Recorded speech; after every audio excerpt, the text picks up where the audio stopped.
할렐루야. 오늘 이 저녁 나오신 여러분들을 주님의 이름으로 축복합니다. 저 알래스카에 가면 수상경 비행기가 있다고 합니다.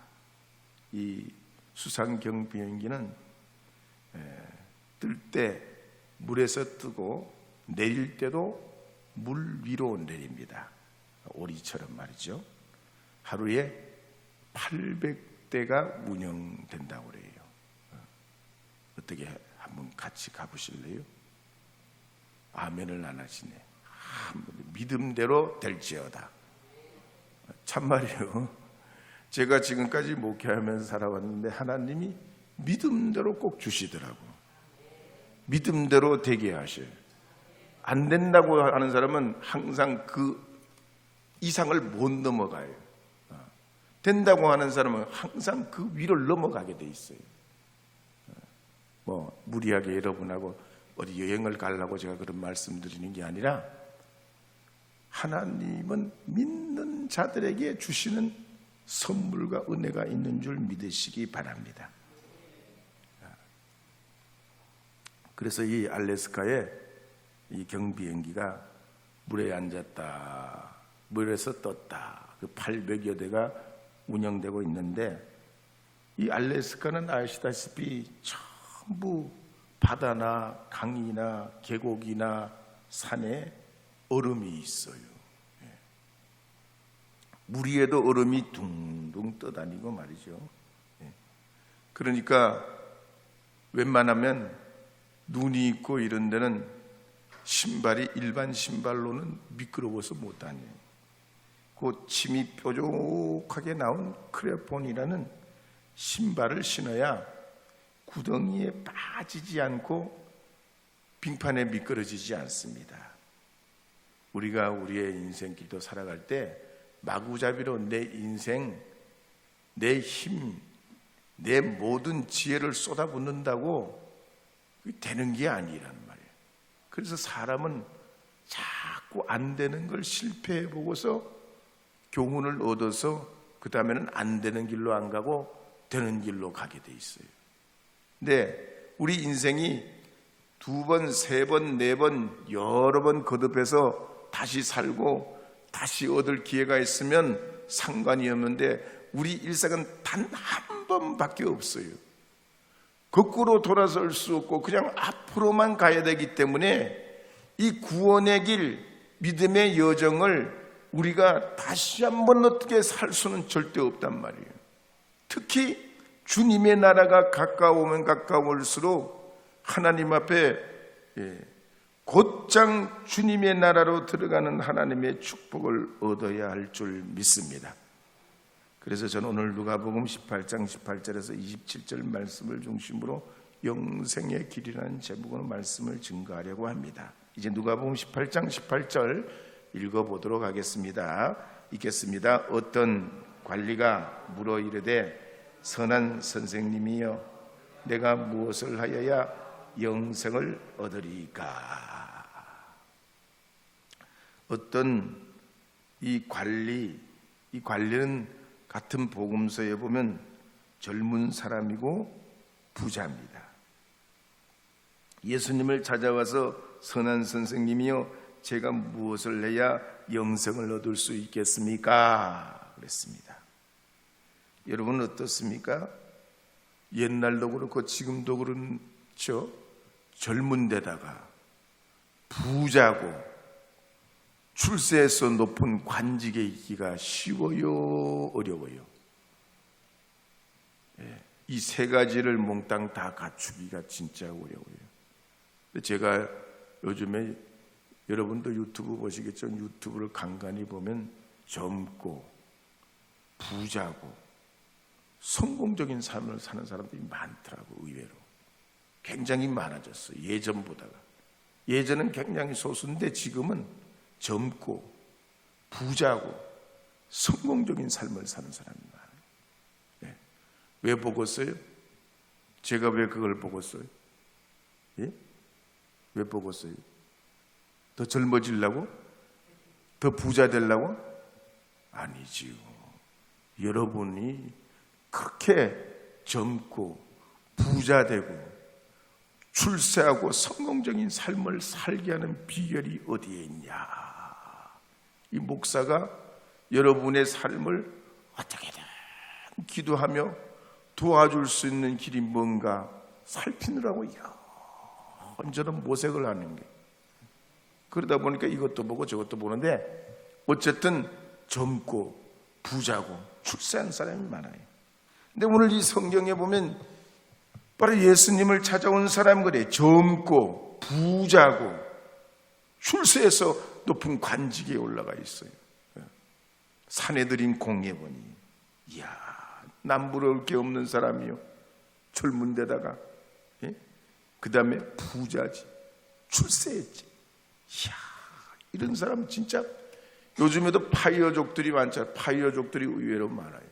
40대 이전에, 그러니까 50이 넘어가기 전에 경제적 자유를 누리고 자기가 원하는 삶을 살라고 하는 젊은이들이 있어요. 이런 사람들은 언제부터 하는지 아세요? 초등학교, 중학교 때부터 이걸 준비해요. 이야, 빨리 깼지, 눈을 빨리 떴지, 그렇죠? 우리는 살다가 한참 살다가 40대, 50대 돼가지고 대부분의 사람들은 그제서야 내가 이렇게 살면 안 되지 그러고 막 그러는데, 파이어족들은 언제부터? 초등학교, 중학교 때부터. 이야, 대단해. 출발이 빨라야 돼. 출발이 빠르면 나중에 걸어가도 저 멀리 가지만 출발이 늦으면 죽어나 뭐 뛰어다오. 우사인 볼트처럼 달려가도 안 되는 거예요. 여러분, 우리가 예수님 믿는 이유가 뭐예요? 그런 사람들 보고 우리가 말이지, 어떤 우리가 열등감 느끼라고 하는 게 아니라 예수님 복음 통해서 우리의 삶을, 그런 모든 걸 포괄하고 담아낼 수 있는 복음적인 삶, 하나님 앞에 행복한 삶, 복된 우리의 미래를 열어가려고 예수님 의지하는 줄 믿습니다. 우리 속에 터덕터덕 붙어있고 내 인격과 내 정신세계에 이게 뿌리 내려져 있는, 나도 모르는 나로 올가매고 있는 비복음적인 것들을 깨치고 부수고 도전하고 이겨내는 하나님의 사람 되도록 하기 위해서 주님이 우리를 영원한 영생의 길을 바라보면서 이 땅 위에서도 하나님 믿고 주님 따라 살아갈 수 있는 그런 은혜를 허락하여 주신 줄 믿습니다. 근데 어쨌든 오늘날 현대인들이 이렇게 참 남다른 삶을 사는 사람도 많고 풍요로운 삶을 사는 사람도 많은데, 그런 좋은 환경에 비해서 사람들이 행복하지 않는 것 같아요. 의외로 슬퍼하고 우울해하고 외로워하고 아파하는 분들이 많아요. 그래서 그분들의 마음속에 뭔가를 채워보려고 열심히 살아요. 바쁘게 살아요. 선행도 해보려고 그래요. 그래서 시간에 집중하고 돈에 집중하고 경쟁에 집중하고 자신의 삶에 열심히 살려고 하는데, 이게 탈모도 생기고 불면증도 생기고 불안심리도 작용하고 열등감도 생기고 자꾸 까먹고 위장병도 생기고 부정맥도 생기고 건강에 적신호들이 자꾸 나타난다는 얘기예요. 오늘 본문에도 보면 이 젊은 부자 관리도 마찬가지입니다. 빈 마음을 채울 길 없어. 이건 완벽한 인생이잖아. 어쩌면 우리 세상적인 건 완벽한, 젊고 부자고 출세했고 남부러울 게 없어. 게다가 이 사람은 그렇게만 하는 게 아니라 율법도 얼마나 잘 지켰는지 몰라. 어릴 때부터 그런 율법을 다 지켰다고 그랬어. 종교적인 사람이요, 신앙적인 사람이요. 그런데 이 사람도 그 마음속에 공허함이 있어 예수님을 찾아왔다는 얘기입니다. 그래서 18절에 이렇게 예수님 찾아와서 물은 거죠. 한 번 더 읽겠습니다. 어떤 관리가 물어 이르되 선한 선생님이여 내가 무엇을 하여야 영생을 얻으리까? 오늘날 많은 젊은이들이 인생의 해답을 찾지 못하고 해외여행으로, 인터넷 게임으로, 도박으로, 알코올에 몰입하고 인생을 그렇게 사는 사람들이 많습니다. 우리는 여기에 그런 분들이 아니지만 수도권에 가보면 어떤 여자분은 눈화장을 하루는 빨갛게, 그 다음 날은 파랗게, 그 다음에는 무슨 금가루를 뿌렸나 은가루를 뿌렸나, 하여튼 날이면 달라. 무슨 술집 아가씨도 아닌데 하여튼 그렇게 하루는 머리를 볶았다, 하루는 머리를 폈다, 잘랐다, 코팅을 했다, 노란색으로 물들였다, 빨간색으로 물들였다, 치마도 짧게 입어보기도 하고 길게 입어보기도 하고 구두도 빼딱 구두도 신어보기도 하고 운동화도 신고 샌들도 신고 양말도 신었다 벗었다, 하여튼 지 맘대로 그렇게 살아봐. 그런데 그 빈 마음이 채워져요? 안 채워져. 안 채워주니까 패션이 발달하는 거예요. 패션이 안 채워주니까 날마다 새로운 액세서리가 나와도 또 그냥 언제적인데 또 새로운 액세서리가 또 생겨요. 그거 한 가지 여러분 어떻게 브로치 하나 가지고 돼요? 돼요? 안 돼요? 아이고 한 1, 2년에만 지나봐 구닥다리라 그려. 그것도 보지도 않아 아주. 그래서 우리는 예수 없으면 안 됩니다. 예수님 계셔야 돼요.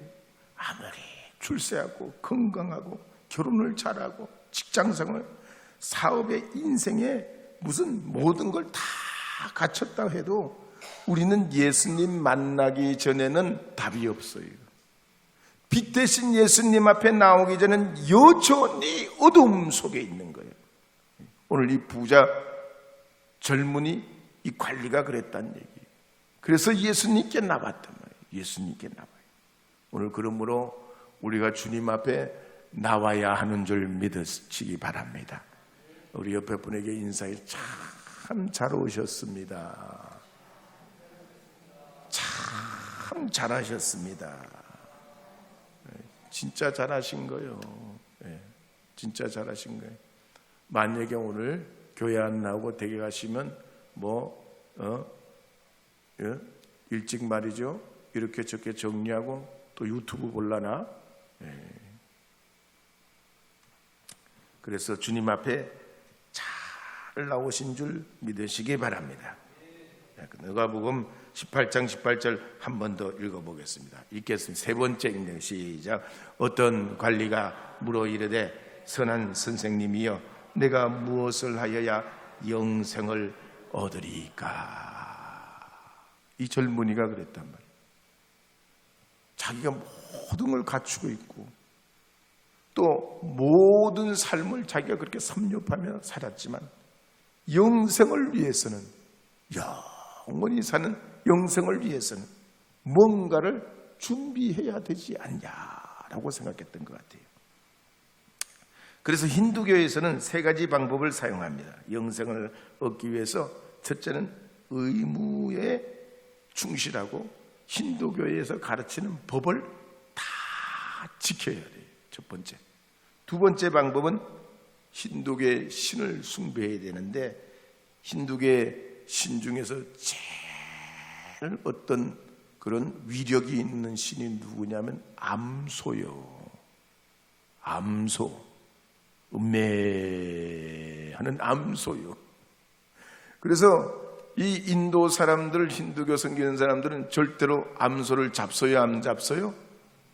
그놈이 돌아다니면서 온데 그냥 소똥을 갈겨놔도 그 암소가 오면 그냥 복 받는 줄 알고 그냥 엎드리고 말이죠. 그 암소에게 그렇게 숭배를 한단 말이에요.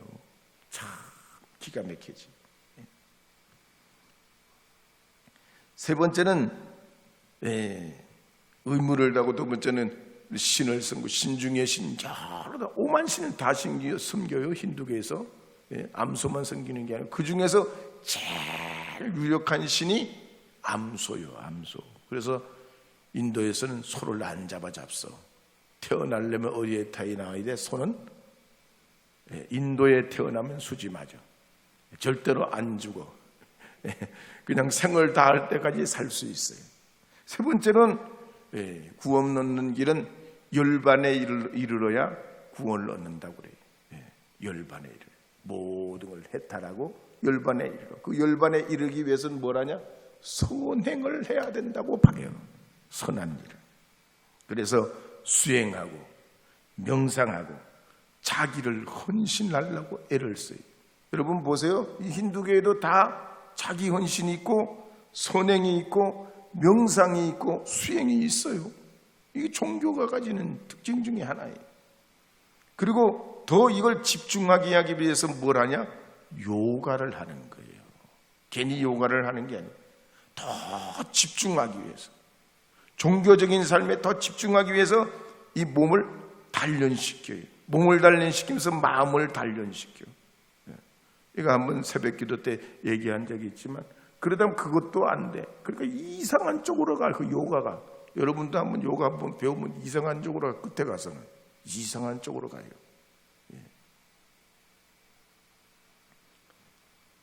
불교는 어때요? 불교는 구원이 없어요. 불교라는 종교는 구원 조리가 없습니다. 내세관이 없어요. 저천국이 없어요. 불교는. 이 땅은 살아가는 원인과 결과로 이루어졌다라고 생각해요. 그래서 선을 심으면 선을 거두고 악을 심으면 악을 거둔다. 심는 대로 거둔다는 원리를 믿는 게 불교인들이에요. 근데 우리는 어디 기독교는 물론 심는 대로 거두기도 하지만 심지 않은 데서도 거두게 하시는 분이 하나님이에요. 죄인된 우리가 구원 얻는 것만 봐도 우리는 의를 심어서 의를 거두는 게 아니에요. 하나님 은혜로 사는 거예요. 심지도 않는 걸 거두는 거예요. 그래서 하나님의 이 구원은 은혜예요. 은혜.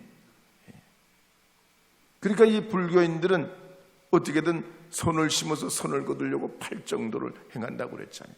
생각하는 거, 말하는 거, 또 듣는 거, 행동하는 거, 실천하는 거, 마음가짐 자체도 전부 바른 생활을 하려고 해요. 바른 생활, 도덕 생활. 도덕의 최고의 극치가 불교인들이에요. 불교인들. 불교인들이 제대로 된 사람들은 진짜 바른 생활을 해요. 바른 생활. 그렇지만 이건 철학이지 신앙이 아니에요. 근데 우리 기독교인들은 구원과 영생을 어떻게 생각합니까? 나의 노력으로는 이룰 수 없어요. 죄중에 빠져있는 우리들에게 주님께서 사람이 되시어 찾아오셔서 십자가 위에서 몸짓고 피 흘리시어 내 죄를 대속해 주신 바로 이 십자가의 구원의 은혜, 이것이 우리에게 허락되었고 우리는 믿기만 하면 구원을 얻는 것입니다. 그래서 로마서 5장 12절에 보면 이렇게 기록하는 말씀이 있습니다. 함께 읽겠습니다. 그러므로 한 사람으로 말미암아 죄가 세상에 들어오고 죄로 말미암아 사망이 들어왔나니 이와 같이 모든 사람이 죄를 지었으므로 사망이 모든 사람에게 이르렀느니라. 로마서 5장 18절 19절도 읽어보겠습니다. 그런즉 한 범죄로 많은 사람이 정죄에 이른 것 같이 한 의로운 행위로 말미암아 많은 사람이 의롭다 하심을 받아 생명에 이르렀느니라. 한 사람이 순종하지 아니함으로 많은 사람이 죄인 된 것 같이 한 사람이 순종하심으로 많은 사람이 의인 되리라.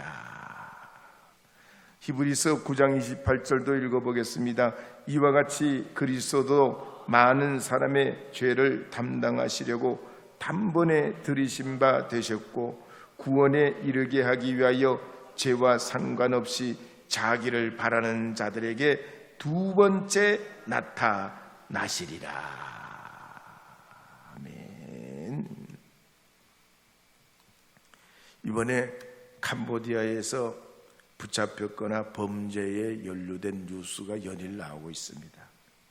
범죄 조직의 우두머리는 중국계 사람들이고 그 하수인들로 한국 사람 대부분 젊은 사람들이 거기서 이제 같이 종사하기도 하고 붙들려 있기도 한데, 이 젊은 사람들이 얼마나 똑똑합니까? 우리 한국의 젊은 사람들이요, 따지기도 잘하고 비판도 잘하고 댓글도 잘 달고, 그랬던 이런 분들이 돈을 벌게 해주겠다, 고액 연봉을 주겠다고 유인하니까 속아서 넘어가는 거예요. 그렇게 잘 똑똑하고 판단력이 좋은 이 젊은이들이 말이죠,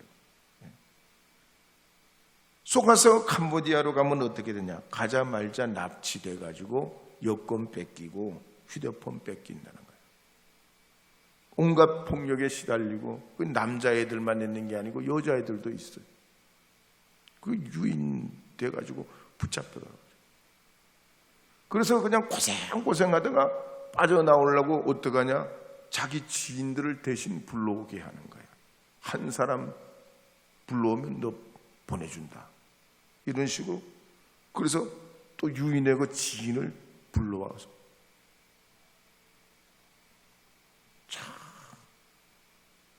사람이라는 게 판단이 바르고 자기 딴에는 바른 길, 제대로 된 길, 올바른 길, 선한 길, 지름길 간다고 가는 거지만, 우리 인생이 그렇게 생각 외로 이런 어리석고 우둔한 면이 있어요.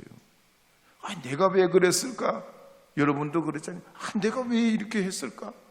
그렇게 후회하고 살아가는 게 우리 인생이에요. 그래서 하나님 한 분밖에 없어요. 절대 선이신 하나님 한 분밖에 없는 줄 믿으시기 바랍니다. 세계 최고 부자인 빌 게이츠가 인터뷰를 했는데, 어떻게 이렇게 성공하실 수가 있냐?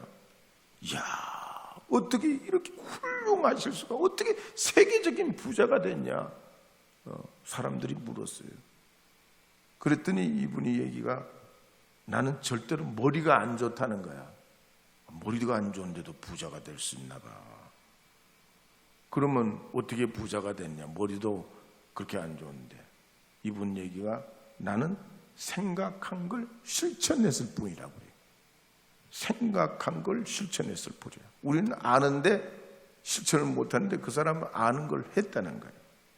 성공하는 사람과 그렇지 못한 사람의 차이를 보면 별거 아닌 것 같아요. 구원과 영생의 길도 그렇습니다.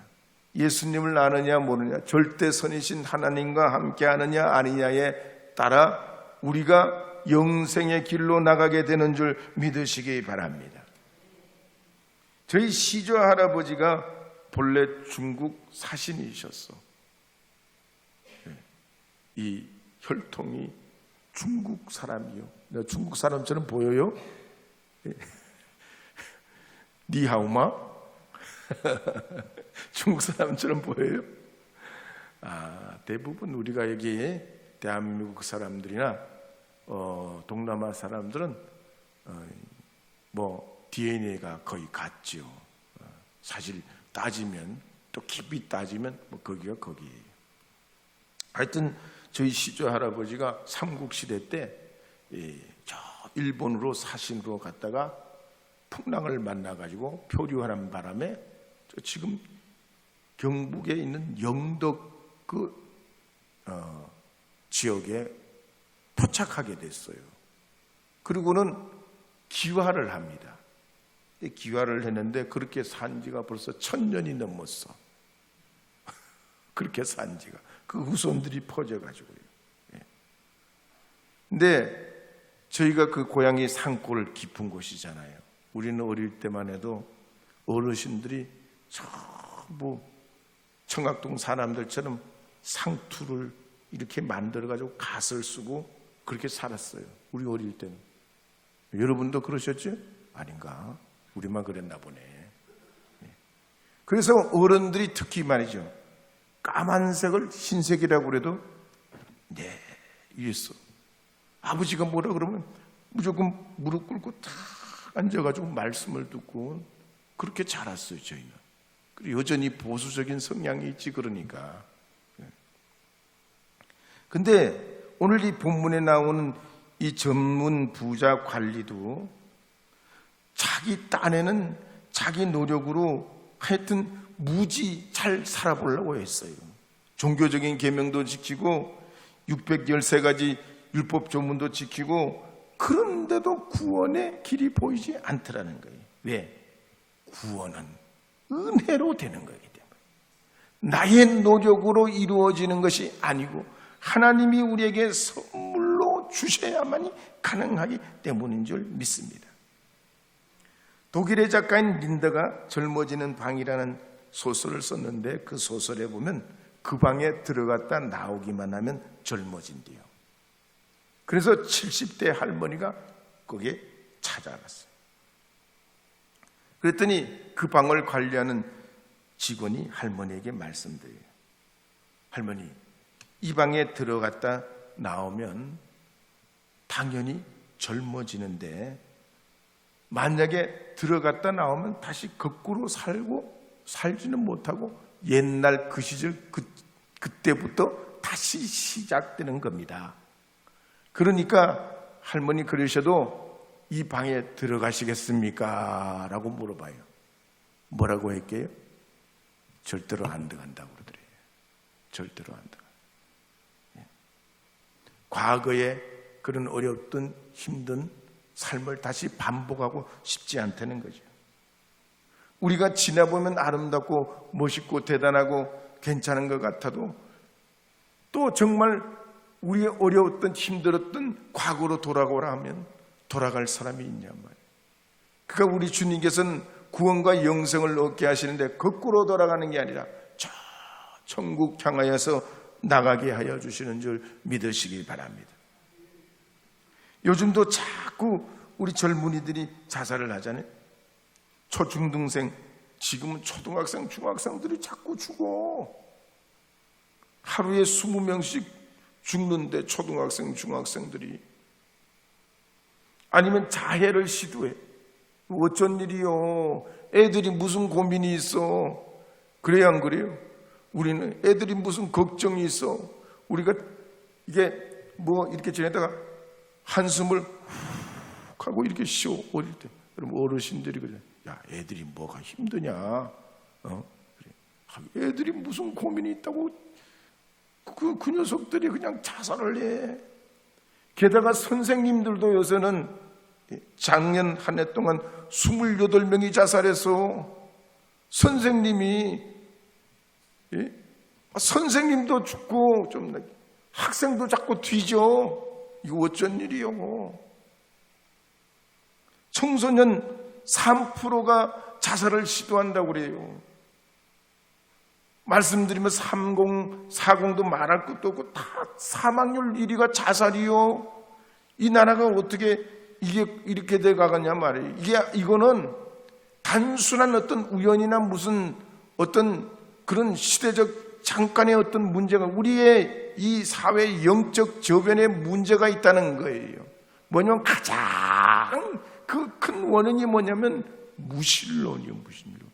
하나님을 인정하지 않는 사회. 그냥 내 힘대로 살고 내 지혜대로 살고, 그렇게 내 인생을 어떻게든 못나게 멋지게 살아보려고, 화려하게 살려고, 그런데 그냥 치중해서 살다 보니까 영적인 공황이 오는 거예요. 영적인 공황. 그래서 의외로 이 교회 안에 못 들어오는 사람이 있어. 우리 교회 안에.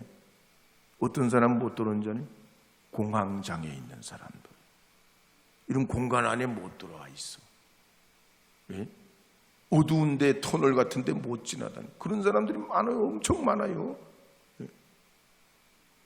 오늘 우리가 그러므로 요한복음 1장 12절에 보면 이와 같은 말씀을 우리에게 허락하셨습니다. 함께 읽어보겠습니다. 영접하는 자, 곧 그 이름을 믿는 자들에게는 하나님의 자녀가 되는 권세를 주셨으니.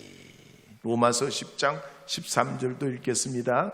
누구든지 주의 이름을 부르는 자는 구원을 받으리라. 사도행전 16장 31절 유명한 말씀이죠. 읽겠습니다. 이르되 주 예수를 믿으라. 그리하면 너와 내 집이 구원을 받으리라 하고, 예수가 우리의 생명이고 구원인 줄 믿으시기 바랍니다. 그러니까 미련한 것 같아도 예수로 사는 것이 우리 인생의 지름길이고 생명의 구원의 길인 줄 믿으시기 바랍니다. 이제 이 한 주간의 한가운데 와 있습니다. 이 한 주간도 하나님 은혜로 삽시다. 예수 그리스도께서 주시는 그 은혜로 살기를 사모합시다. 그 힘과 능력으로 여러분의 삶을 이기고도 남는 줄 믿으시고 주님 앞에 용기를 내셔서 또 이 한 주간 주님의 은혜 가운데 나아가시는 주님의 자녀들 다 되시기를 주님의 이름으로 축복합니다.